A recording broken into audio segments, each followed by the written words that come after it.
What's up everyone, welcome back to a brand new video. Today's video is a little bit bittersweet, because we will be finishing What If Turles Turned Good. It's been a long series and it's been a lot of fun, so we'll go out with a bang. Last time, we left off with everyone recruiting members for the Tournament of Power, leading us to an interesting new candidate, Broly. For this video, let's set a like goal of 2,500 likes. And with all that out of the way, let's continue with the finale of this scenario. Turles is pleasantly surprised to see a Saiyan here. Well, actually two, but Paragus definitely isn't going to be fighting. He hears about their story and how they got here. And you know what? He could sympathize with them a bit. He wasn't too fond of Planet Vegeta either. He was more or less doing his own thing. Paragus is a little bit confused though. It's a lot of information thrown at him at once. He wants to know what's going on, and Turles tells him. He and Broly are of course shocked to hear this. The universe is at stake and they need another fighter. So Paragus asks, are the other people on the team strong? And Turles assures him that it's pretty good. He even mentions some other Saiyans survived. Paragus perks up hearing this, and asks if he can hear their names. One of them of course is Vegeta, just as Paragus suspected. He begins thinking, and this is actually perfect. If they do win the tournament, they can cross paths with Vegeta afterwards and kill him. It's a perfect plan, and now he wants Broly to join. Broly was going to join anyways, and first, Turles wants to test his power. After the tournament, they'll help both of them off the planet, letting them live on Earth. Consider it a token of appreciation. Turles fights Broly and is actually shocked to see how strong he is. Turles is only fighting him in a base though, but even with how little they're fighting, Broly did get some experience during the fight and got a little bit stronger. This Saiyan is definitely freakish, but in a good way, and Turles is excited. They should be able to whip him into shape and get him a lot stronger. He definitely has the potential that they need. They're brought aboard their ship for the time being, as Shin and Kibito then stop by Yardrat and Namek to get their fighters there. There's two new fighters on the team. One is an unnamed Namekian warrior, a fusion of all the warrior Namekians. However, the Namekians did leave an elder behind, because they want the Dragon Balls to be there so they could defuse afterwards. But they meet the Yardrat elder Paibara on the ship, and he tells them not to worry, they won't need Dragon Balls, he could defuse them. Wow, that's actually pretty insane. So, the rest of the Namekians fuse into them. No one is left on Namek besides this fusion. And that gets everyone thinking. If they could just defuse the Namekians afterwards, they do have one more on Earth, an incredibly powerful Namekian with the ultimate form, Piccolo. The Namekian fusion agrees, as does Paibara. He thinks this is a great idea. That settles it then. Turles brings them back to Earth, and they run the idea by Piccolo. He is a little bit uneasy about it, but since Paibara says he can unfuse them, it's all good. But it does mean they need to find one more warrior, and through Android 18, they find Android 17 as their final contestant. With confirmation of an extra person, the Namekian fuses into Piccolo. I know I've done similar things like this before where Piccolo's really powerful, but it's a very sensible thing to do right here. They'd be stupid not to do this. Also, it is temporary. These Namekians will leave Piccolo after the tournament. Consider it no different than Vegeta or Gogeta where it's a temporary fusion. Kinda. But with this fusion, combined with Piccolo's ultimate form, he most likely would be the strongest person on the team. Like, by a long shot. And in terms of everyone else's power, this is how I would list it. Turles would be the second strongest, with his blue evolution form. Vegeta has the same form and he would be third place. Goku trails behind, with Ultimate Gohan behind him. Then we have Base Broly, 17, 18, Paibara, and Krillin. Needless to say, this team is pretty stacked, but how will they fare against Universe 11 and the others? That remains to be seen. Of course, the team leader is Turles. It only makes sense. With all he's done for the team, and how he's trying to fix the universe, it's a fitting role for him. He recognizes the power of everyone on the team, and his strategy is to split up into small groups. Hearing about the tournament, Boxa wants to join, but obviously he can't. Turles tells him he's glad that he's so motivated, but they already have enough members and this tournament will be a little too much for him. Well, Boxa's fine with it. He says he hopes there's another one in the future. Yep, Turles hopes not. You know, the whole universe erasure thing? Goten and Trunks also wanted to join as well, but they'll sit this one out. With the stakes of this tournament, they can't risk it. The exhibition match is pretty much a wash. You have Turles, Goku, and Broly there as the contestants. It's a good test of Goku's power. He hasn't had a good fight in a while. As for Broly, he's surprised at his own power too. He's able to hone it through this experience. But something about his power scares him. He gets really frustrated during fights. And it gets harder and harder for him to control his power when this happens because it skyrockets. He hopes nothing goes bad and he doesn't lose control. He has before, and he wants to avoid this. But just from these short exhibition matches alone, he has gotten a bit stronger. And it just goes to show how crazy his potential is. And with all that said and done, the team is ready for the tournament. They're taken to the tournament grounds, and the tournament formally begins. Universe 7 is surprised to see all the other strong universes. Of course, they're above most of them, but there are some exceptions. Really strong warriors exist in each universe, and given the fighting spirit of everyone here, they're all pretty excited. A lot of people have gotten a lot stronger, and this will be a great opportunity to test out their new powers, specifically someone like Piccolo. Piccolo first tries to jump, going incredibly high in the air. He also tries to run across the ring, and he almost wrings himself out. He didn't even realize his own speed yet. Inside his mind, he could hear the other Namekians conversing with him, trying to help him control its power, encouraging him. He focuses. And naturally, watching Piccolo run really fast, Dispo picks up on his speed, ready to face Piccolo, showing him who the real speedster is. Piccolo was obviously flaunting how fast he is, but Dispo, yeah, he tells Piccolo he's faster. Piccolo says he wasn't trying to brag about his speed, he's just not used to it right now and can't control it. Oh, so this green guy's being real cocky. Dispo gets it. He's gonna take this as a challenge. He faces Piccolo, but he can't land a hit. Piccolo just keeps dodging.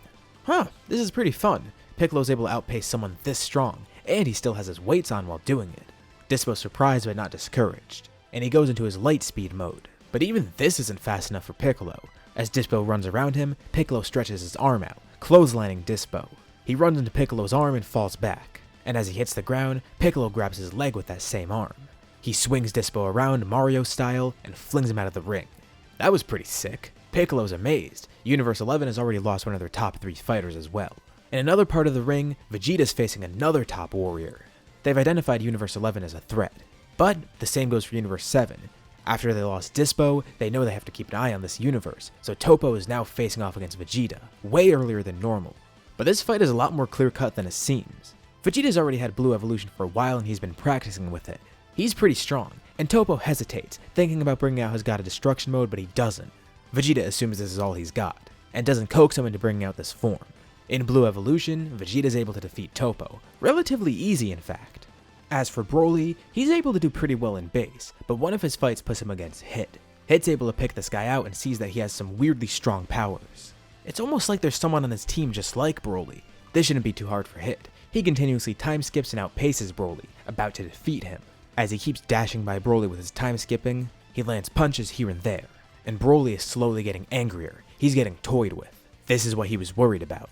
A situation in which he doesn't have the advantage in terms of power, and one where he'd get angry. A green aura coats him. As he screams, his eyes turn yellow, and Hit is shocked as he watches Broly transform. Broly has bulked up considerably by now, and he's now in his wrathful state. Hit tries to get him in a time cage, seeing Broly's new strength and wanting to restrain him, but it isn't enough to hold Broly, and he breaks through this paralysis. Sounds familiar? Anywho, after breaking through, Broly ends up defeating Hit, then going for the next strongest person, Jiren. He is in rage right now and doesn't know what he's doing, so he speeds over there. He tries to attack and Jiren notices. Broly can't break through his barrier, at least as he is now. Jiren looks over, annoyed to see Broly trying to attack, and with one hit, he sends Broly flying. Broly gets up and tries to attack again. He's rapidly powering up, but once again, Jiren flings him away, trying to throw him out of the ring. Luckily, Turles is able to jump up and catch him, with Broly nearly unconscious.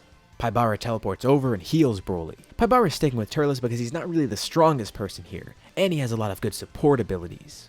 So, sticking with one of the strong people on the team is a great idea. And this idea worked, as you could tell. Anywho, Goku decides to take it from here, wanting to face Jiren. He asks for help for his Spirit Bomb, but it's not enough. The Spirit Bomb needs more energy. Paibara decides he could probably help out with this. He starts teleporting around the ring, tapping any fighter that he can get his hands on. Everyone looks in confusion. What is this guy doing? He's not even doing any damage. He's just running around tapping them lightly. Goku's also pretty confused. Some people avoid him, not knowing what he's doing, expecting some weird technique, and they're right to expect that. Because Paibara finishes teleporting around, and then suddenly, he lifts his hand up. From everyone that he just tapped, all their energy is unwillingly being sent to the Spirit Bomb. So instead of just Universe 7, there's a couple dozen people lending their energy, and Paibara has stolen enough just to tire them out, but not kill them. He wanted to get Jiren's energy too, but Jiren's pressure was so amazing that Paibara couldn't even get near him. That would have given a lot of energy. The Spirit Bomb itself is massive, almost overshadowing the arena with its size. Goku launches it. Jiren has trouble pushing it, but Goku does as well. He may have bitten off more than he could chew. Jiren actually has to put an effort to push this back. No longer suppressing himself, but also not in full power. He's exerting a lot of energy, and for a brief second, he does flare into this full power, just so he can get this over with and launch the Spirit Bomb back to Goku.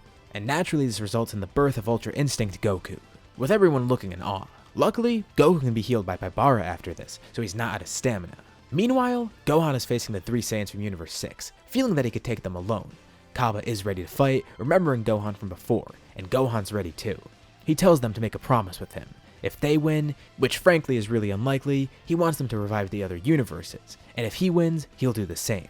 Kaba agrees, as do Kale and Caulifla. They would want to learn Super Saiyan after all, after seeing it used a lot more in this tournament. And if everyone's erased, they won't be able to do that. But also it's the right thing to do. Gohan laughs.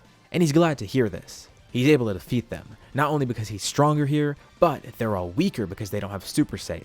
They're sent out of the ring, but surprisingly, Kale and Caulifla launch a blast to knock themselves back in. And as a last resort, they fuse into Kefla to fight Gohan. Gohan's amazed to see this, and Paibara senses this and stops by. He tells Gohan he can just unfuse them if he wants, but Gohan says there's no need. Kefla is still weaker here, and it does give Gohan a good fight. Ultimate Gohan faces base Kefla, and it's pretty fun, but he's still a little bit ahead. But he reminds the fused warrior of his promise, giving her a thumbs up as he sends her flying off the edge.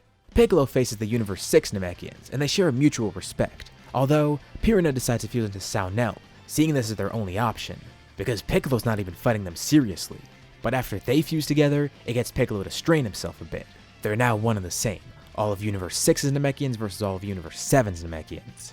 And unaware of Gohan's promise, he actually makes a similar one to Saunel, and the two actually stop fighting, even shaking on it. But both of them are aware, Piccolo is the stronger one here. Ultimate is a huge help for him, especially when combined with the fusion. Piccolo wins this fight, defeating Saunel and defeating Universe 6, causing its erasure.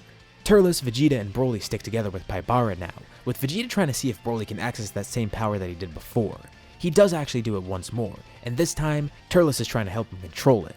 By now, Vegeta's already aware of what Paragus is thinking, and tells Broly that he's nothing like King Vegeta. Paragus might have told him that Vegeta's a bad person, but he isn't, as Turles confirms. And together, the two comrades are pretty impressed to see Broly's power. They watch him grow and they're happy. This Saiyan does show a lot of potential, and it could be fun to spar with him in the future. They wonder how strong he'll get during this tournament, but that remains to be seen. By this point in the tournament, the only Universe 7 fighters that could even be eliminated are Krillin and 18. Everyone else is extremely powerful, or in Paibara's case, they have the techniques to stay in the ring. They're fighting the remains of all the other universes, and slowly, the arena dwindles, as less and less fighters are there with more and more universes getting erased. One of their big challenges is Aniraza. Paibara tries to defuse it, but it's a machine. It's not actual people. They thank him for his help though, but they won't need it, because combined, Universe 7 launches an attack that defeats him, being able to eliminate Universe 3. And with all these fighters out of the way, that means the only one left is Jiren. The Angels are actually pretty amazed. Universe 7 is not only strong, they've also managed to keep 8 fighters in the ring, only losing 2 of them so far. But they did get a taste of Jiren's power before, and they wonder, will Universe 7 be able to fend off this threat? It definitely will be interesting to see. Jiren clearly hasn't gone full power yet, but maybe this might make him get serious. The group tries to come up with a plan. They want Goku to get Ultra Instinct again, but he seemingly can't get that on command. And since that's all up to chance, they can't rely on it. But with how many people they have, they decide they may be able to overwhelm him with numbers. No, I don't mean they're going to throw mathematical equations at him, I mean they're all going to attack at once. Yeah, Jiren's strong, but how will he fare against 8 warriors at once? They coordinate their attacks. All these strong fighters that continuously break their limits face Jiren together. This will definitely leave him open for multiple attacks. Piccolo, Turles, and Broly act as the main offense, with Goku, Vegeta, and Gohan attacking as Jiren counters them. Paibara and 17 act as supports. Jiren notices Paibara but doesn't really care. He can't even hit the Yard Rat as he teleports around the ring. And even when he does land a hit at Paibara, it turns out he's had other clones around the ring, so Jiren can just not knock him out. One of these clones actually jumps behind Jiren and kicks him in the back of the head, with Jiren a little annoyed but not even acknowledging it. He backhands the clone away out of the ring, as Paibara laughs, all going to plan. Everyone alternates the attacks. One small collection of fighters hits Jiren as the others come in and counter. It's an effective strategy, and Jiren decides he's not going to mess around anymore, so he starts letting out more power. But during the fight, slowly he begins to notice something. He's feeling a bit weird. He doesn't really know how to describe it. Almost as if he's getting a little bit tired. He starts losing ground, shocked to even see this. How is this possible? Maybe they're rapidly powering up, and he needs to match them. So he lets out more power, but as he does so, he loses more power. What's going on? But then he remembers what the Yard Rat did before. He just slightly tapped all those other fighters and stole their energy. When he got kicked by him not long ago, the same thing happened once again. Now's their shot. Goku falls back from the fight and once again charges a Spirit Bomb. And this time, Paibara actually has Jiren's energy to give him. None of the other fighters even need to lend their energy, as a good portion of Jiren's is stolen. A massive Spirit Bomb forms once more, and this time, Jiren is stressing even more to push it back. What odd technique is this Yardrat using? As Jiren tries to push the Spirit Bomb back, Piccolo then launches a Masenko at him, as the other fighters join in attacking as well. Jiren plants his feet into the ground, digging into the Kachikachin. As he's slowly but surely pushed off the ring, he keeps trying to push back, but then above his head, he sees something. Another clone of Paibara. This clone giggles as he increases in size drastically, creating a massive shadow over Jiren. This massive Paibara clone lands on top of the Spirit Bomb, weighing it down to ensure that Jiren can't push it away. With the weight of the Spirit Bomb, Jiren can't push back anymore, as the floor of the arena collapses below his feet, forcing him into the void, causing Universe 7 to win. And naturally, there's only one good choice for MVP, Paibara. And he's a good guy. He wishes back all the universes, so everyone is back to normal. Back in Universe 7, Paragus is ready to enact his revenge, and begins planning it in private with Broly, but Broly tells him he doesn't want to. In a few words, he reminds Paragus that these guys saved them, and Vegeta and Turles showed him how to handle his power. Plus, they shouldn't blame Vegeta for what King Vegeta did. Yeah, it's been a long time coming, but is it really a right thing to do? They even have a new home now, and Paragus realizes Broly might be right. He's gonna take some time to think things through. While Piccolo enjoyed fighting with the Namekians, he won't stay like this. Paibara brings them back to Namek, having to actually locate the planet's energy because there's no people there to teleport to. Piccolo prepares for pain, but it's actually not too harsh, as Paibara then defuses hundreds of Namekians out of Piccolo, with all the Namekians then cheering him on, as well as thanking Turles and Paibara for their efforts. Paibara shakes their hands, saying if there's anything he can ever help with, please ask. And he says the same to Piccolo and Turles. The feeling is mutual. Namek and Yardrat now have a good alliance, also having one with Earth.